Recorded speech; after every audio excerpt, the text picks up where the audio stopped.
Nestlé, en tant que leader mondial de nutrition, santé et bien-être, se doit de concrétiser ce leadership sur le terrain par des actions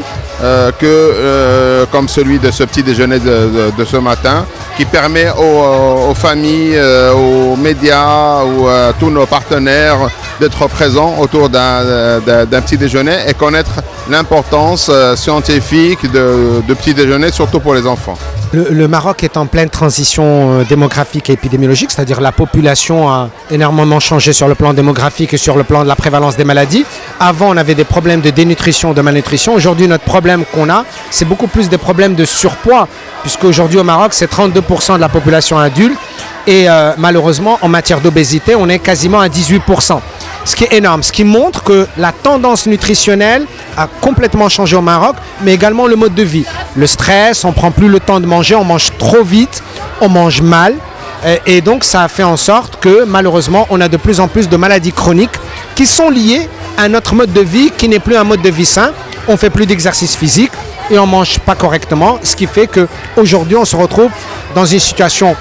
de malnutrition, mais dans le sens en surpoids ou en obésité, et qui est liée, comme vous le savez, à des maladies chroniques, malheureusement, qui sont prévalentes au Maroc, comme l'hypertension artérielle, comme le diabète, comme le syndrome métabolique, qui sont des maladies chroniques et graves, qui coûtent cher et qui sont difficiles à gérer, puisqu'ils doivent intégrer des fois l'aspect médicamenteux, mais surtout un changement essentiel du mode de vie. Quand je m'aperçois que près des 3/4 des Marocains ne pratiquent pas d'exercice physique régulier, donc ça c'est simple, c'est de promouvoir l'exercice physique régulier, de promouvoir une alimentation saine. On a la possibilité au Maroc, on a les fruits, on a les légumes, on a le pain, d'équilibrer de façon intelligente, de lire les étiquettes nutritionnelles lorsqu'ils font leurs courses.